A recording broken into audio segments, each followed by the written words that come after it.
Thanks for watching. I appreciate the support. Yee. Jaguar the band dog. Listen, the debate continues when it comes to dog training. Should you use food or should you not use food? So I'm gonna give my perspective on food and not use food. So here we go. It's not gonna be long. Whatever floats your boat, meaning that if you can train your dog very well without food, then do that. This is what it is, okay? I said empty your mind. Be formless.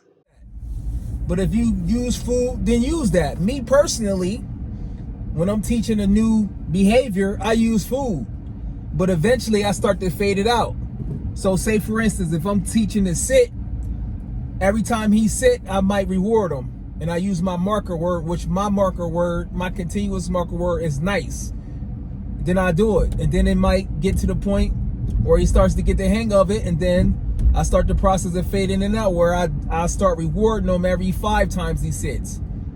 And then eventually you start practicing outside. But one thing I noticed, especially with Jaguar, is that when you get outside and he's in the elements and it's a lot of competing motivators out there, he doesn't really even accept the food. It's like whatever, he doesn't really accept the food. But when we training at home, he really goes, the food is big time to him. So your dog will let you know like what reward is best for them. So I just put up a short, make sure you look at it, rewards that's better than food, and it used a tuck toy. Now tuck toys twisted it a little bit. Jaguar out. You wanna out. It's amazing. You gotta, the thing I love about the tuck toy is not only is it a great reward, it's a great reward everywhere, inside and outside the house. It saves you money because we know them treats start to add up. In addition to save you money, you also not only is using it as a reward, you also using it to build up prey drive. You also using it to build up a bond, a structured play, and you also getting your dog in shape. That's why I say heel.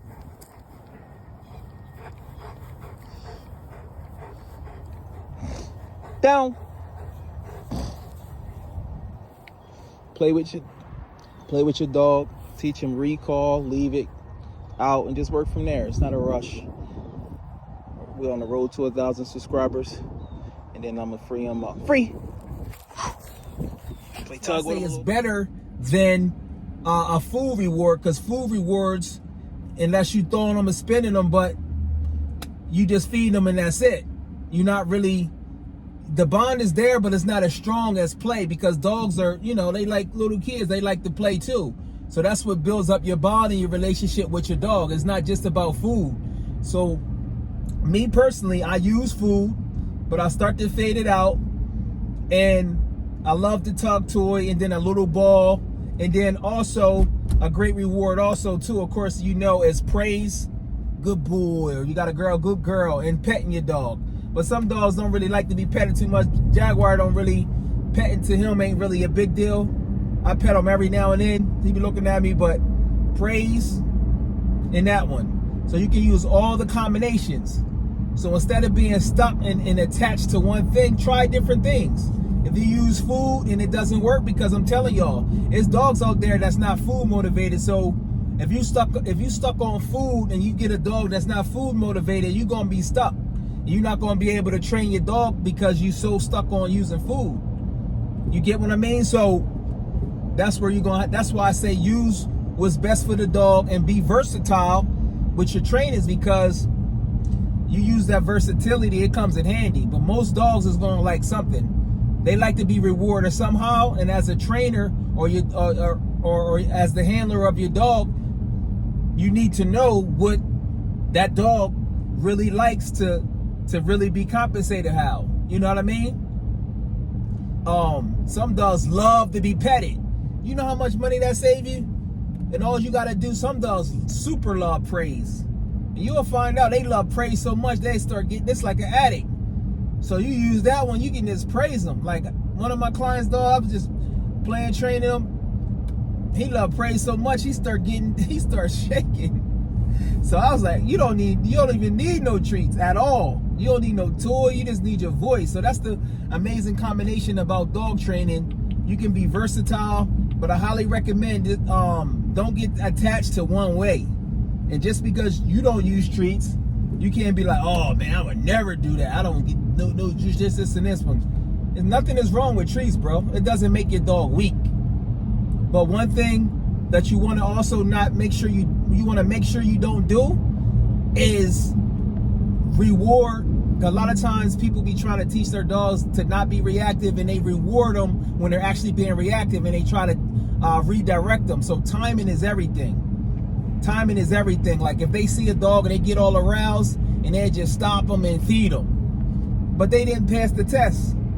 Not saying you don't reward them, but you got to reward them when they do what you exactly want them to do, because you teaching them to still be aroused, and you actually bribing them. And that's one thing that you got to make sure you don't do too when it comes to food, is to start bribing them. You know when you're bribing your dog, you get what I'm saying? So that's why you got to have a fun, enthusiastic personality. That's why being bubbly and enthusiastic during training makes it different, because it's the energy that goes off for you where that helps you out. You get what I mean? And make sure you keep it firm with them too. And don't let them get away with certain things.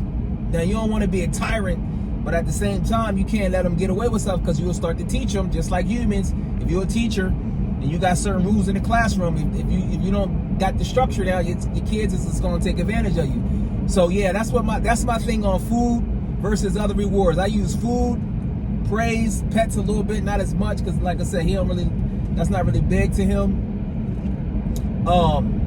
And I use that Tug Toy, and I put the video up there. Tug Toys, like I say, Tug Toys is super amazing, because you can also play tug.